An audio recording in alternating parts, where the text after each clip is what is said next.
Hello my favorite people, today we're going to be checking out some British stereotypes. A few that I can already think off of my head are, y'all drink tea, which is not a stereotype, it's true. Y'all have 1,000 different brands that you would try to tell me to go buy. Earl Grey, all those other ones. Good morning, or whatever you call it. Tea, you don't brush your teeth often. Hygiene is not a priority. Y'all have bad weather.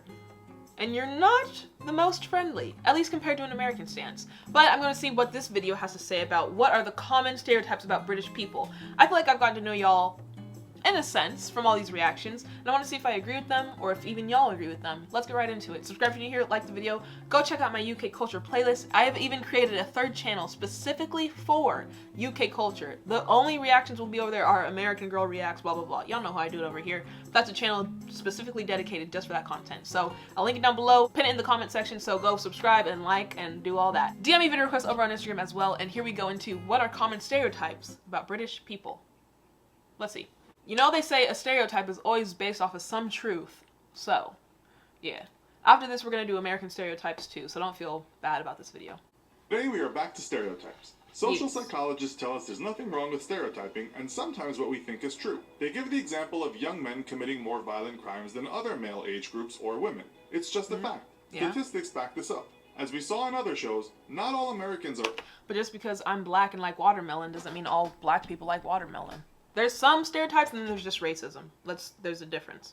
Anyways, here we go. Overweight, carry guns, or are patriotic, but a good number of people in the States can tick some of those boxes, often all three. We also saw that while Russian men are not all macho, there is some truth to how Russian culture has propagated the image of the tough guy. FBI freeze! Those Brits? Are they all tea-drinking, cricket-loving geezers with a stiff upper lip? That's No. what we'll find out in today's episode of the Infographic Show, Common Stereotypes About the British. Don't forget to subscribe and click the bell button so that you can be part of our notification squad. Let's start with the tea. Do Brits drink the stuff like water, imbibing their Tetleys and Yorkshire tea throughout each and every day? Well, according to the UK Tea and Infusions Association, yes, that really exists, 165 million cups of tea are served daily in the UK, which is 60.2 billion cups per year. But y'all don't, like, to us it's like, oh, a cup of tea. It's just a cuppa to y'all, like, it's just normal. It's not that big of a deal. Just like I like my soda and my juices, y'all like your tea. Tea is just too bitter for me. I like sweet stuff. So it's not my thing. But if you grew up in the UK, I'm sure your taste buds are adapted to the bitterness of tea. Who cares? Drink your tea all you want. The population An in the Earl UK Grey is cuppa. about 65.6 million, so those Brits are consuming almost 3 cups a day each. According to an article in The Atlantic, the biggest tea drinkers in the world are the Brits, with China, Turkey, and Ireland also big on tea. But question though, if it's so bitter, why do you drink it? Like, is tea, can you have caffeine in it like coffee or Red Bulls, energy drinks? Like, I respect your love for it, but I don't see the allure to it. It doesn't taste very good. No offense. Like some other countries though, the Brits stick mainly with what is sometimes called English tea. 96% of the time it comes from a bag, and 98% of the time it's drank with milk. According to Statistica, 37% of Brits drink 2 or 3 cups a day, 21% said 4 or 5 cups, 7% said 6 to 8 cups, and a few folks, 9 or 10 cups. There's no doubt about it, those Brits are hooked on their cuppas. Okay, so now let's get down to perhaps a more unappealing stereotype. After all, we've picked on Americans enough. We noticed that when we last mentioned the Brits had bad teeth, a lot of people expressed in the comments that this was not true at all. Was The Simpsons wrong to laugh at British teeth when they created the Big Book of British Smiles as a... Okay, it's not that... I don't know if this is a stereotype. This is just what I've seen from the media and what I know. Or assume, anyway. It's not that you have, like, your teeth are falling out, like, it's that bad. It's just, you might not necessarily brush them every day, or they're yellow, they're kind of stained. But again, it's not a bad thing. Hell, my teeth aren't even that clean. Well, they're not that bad, actually. But just dental hygiene is not a big priority for y'all. A warning to cartoon American children. Was the Seattle grunge band Mudhoney wrong to name an EP Boiled Beef and Rotting Teeth, jokingly prodding the Brits? According to dental statistics, yes they were. According to 2015 OECD data, in terms of decayed, missing, or filled teeth, the Brits, along with Germany, actually have the best teeth in the world. Well, let me shut my ass right up then! My bad, y'all. Wait, so where did the stereotype in, like, oh, the British have yellow teeth, where did that whole thing come from? If y'all go to the dentist, then again, it is free, so you better go to the dentist. Must be nice. But if you have the nicest teeth along with the Germans, why is everybody like making fun of Europeans for having bad hygiene and dental care? According to DMFT, Decayed Missing Filled Index, the worst oral hygiene in the world is in Ecuador, South America, Cambodia, and worst of all, Grenada. The same data says the Brits have the 4th best teeth in the world, while the Americans come 9th. So... Wow. Ouch. That actually kind of hurt. That was a dagger to the heart. How the heck are we 9th? Y'all are 4th and we're 9th? I'm gonna need a source for this data. Take that, Simpsons. Denmark came first on the list. The BBC writes that the myth of bad British teeth is mostly American-made. It may have held some truth in the 70s, says the BCC, but it's all changed now. Okay, so I can't speak on the 70s because I wasn't even alive, but it would make sense that it's just an American thing we like made up to make fun of y'all. I could see that. That's funny. So it's never even been true. It's just a stereotype that we perpetrated about y'all. Haha, British people have yellow teeth. No, they don't. We were just taking the piss. Banter. We can do it. No, we can't. The Brits can now stand tall and smile wide and proudly cite any number of statistics that say their teeth are in a better state on average than those Yanks over there in TV Smile Land. That's another thing. What's up with this Yanks thing? Like, I see it all the time in my comment section. What does it even mean? Like, a Yankee was like someone who fought for the Union against slavery up in Northern America. But y'all are using it as like, I think like a insult. I don't get it. What's a Yank and why do y'all call me that? Or us Americans? Explain down below. So when they are not drinking tea or brushing their teeth, those Brits are obviously talking about the weather, especially those it's always raining, Manchester. man. Do they really go on and on about the weather? According to most websites we can find, yes they do.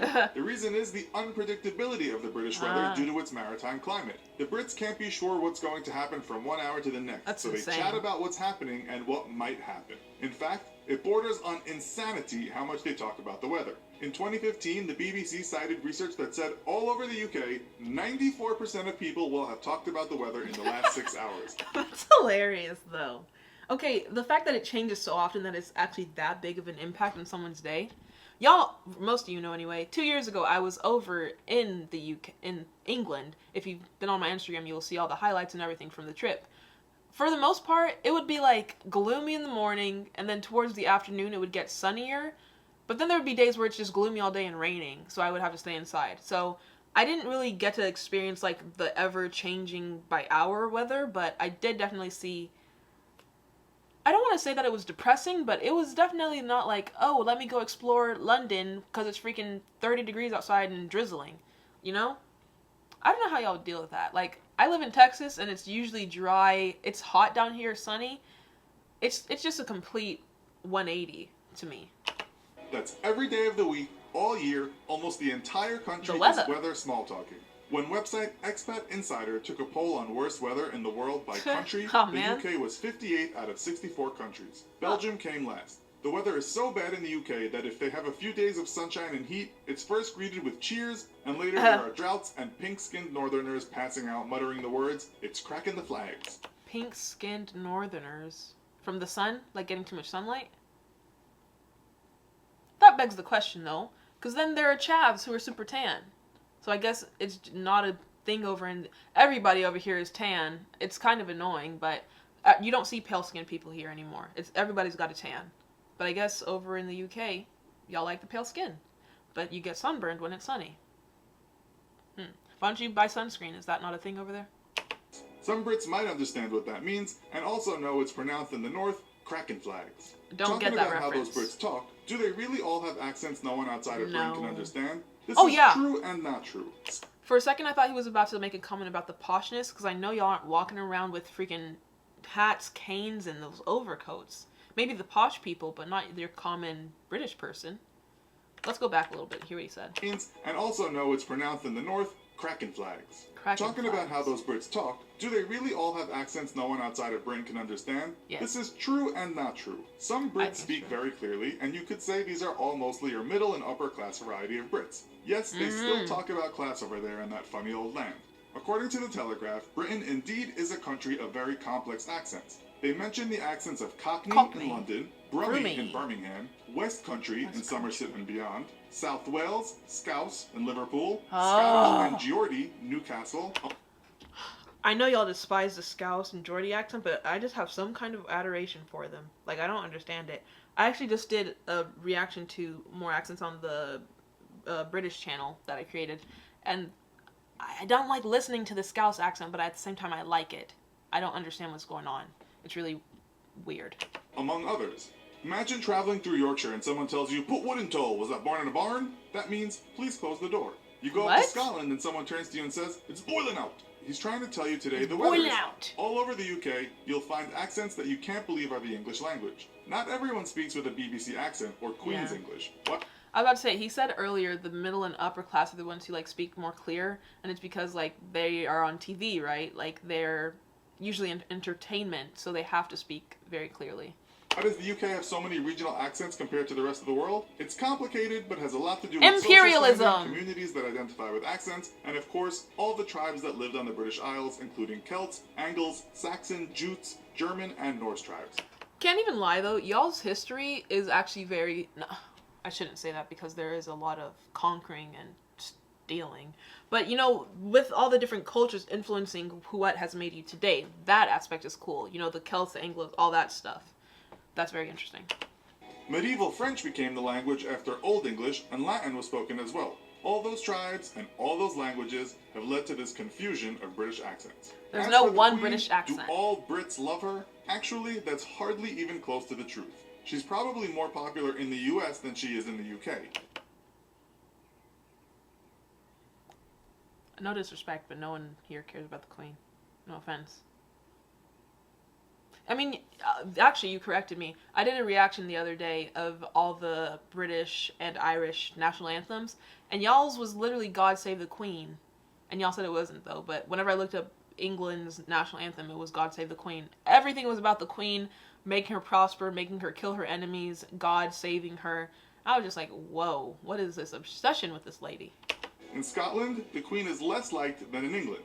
While polls suggest that about 75% of Brits are in favour of keeping the monarchy, the days are long gone when the UK population worshipped the royal family. The Queen is more of a novelty these days, fodder for those infamous tabloids.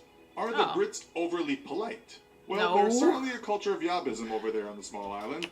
I should specify, y'all aren't known for being nice, but when I was over there, everyone was nice to me. So, I don't know.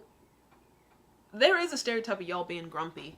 I don't know where, like, it's not that you're grumpy, it's just like you have to get to work, you have somewhere to be, you're not here trying to entertain or small talk with people. But you will find that Brits agree that they know better than anyone how to form an orderly queue. In fact, most people there are so polite they apologize even when they are in the right. Sorry. When the Independent cited a British Council report about what the rest of the world thinks about the Brits, the answer was boozy, ignorant, intolerant, but very polite. You'll find Brits do binge drink, but the country is only 25th on the world alcohol consumption list. Are they intolerant? Well, Brexit might answer that, but we won't go there today. I still don't really understand, honestly, the background of Brexit. I know it had to do with immigration and all that, but was Brexit to enable immigration or hinder it? Y'all left the Union also for trade and stuff. So someone go ahead and explain what the heck Brexit was. Why did y'all do it? For what? Polite is probably true, as good manners are important in the UK, and that goes across all classes. We can trace some of this back to the Victorian era in Britain, when etiquette and manners were expected from everyone. Interesting. He keeps talking about class, and I know y'all specify too that, like, your financial status is a big thing over there, and it's like why y'all wear uniforms in school, all these different things, housing. Class, I mean, yeah, it's an issue over here, like the wage gap, but I feel like in America, the most prevalent... Y'all's class issue is our race issue. Not to say y'all don't have a race issue as well, because I have heard from other black people from over there in my comment section about the race issues. But on a broader, bigger scheme, the way y'all view class is the way we view race, as of right now. Finally, is British food really that bad? This isn't easy to answer. You can find restaurants from two of the world's most famous chefs in the UK. Those are Gordon Jamie Oliver Ramsay. and Gordon Ramsay. Yeah. Amazing cuisine can be found in every city, but you'll also find many poorer people living on a diet of Tesco value foods, cheap sweet ciders that come in massive plastic bottles, and basically eating a lot of bad processed food that comes out of boxes and tins. Yes, Britain is home to the greasy cafe and fried egg sandwiches, while you'll also find some of the best Indian food in the world, as well as great French and Italian food. Traditional British food, such as roast beef and Yorkshire pudding, is not bad at all. Still, Yorkshire pudding? If we put British cuisine against other countries' cuisines... Sorry, roast beef and pudding? Pudding probably means something different to y'all than it does to me. Because whenever it's like tapioca. You know, the little cup and you... Pudding with the friggin' meat. What the... It might be said to be lacking. We checked the number of websites for best cuisines in the world, and British food wasn't on any of them. Fish and chips! Cheerio for now. Let us know in the comments if we've missed any common British stereotypes. Alright. I think a lot of these were spot on, but at the same time, some of them didn't make any sense. Y'all let me know your thoughts. I gave all my thoughts to that video. Like the video, subscribe if you're new here. DM me video requests over on Instagram, and I'll see you next one. Bye!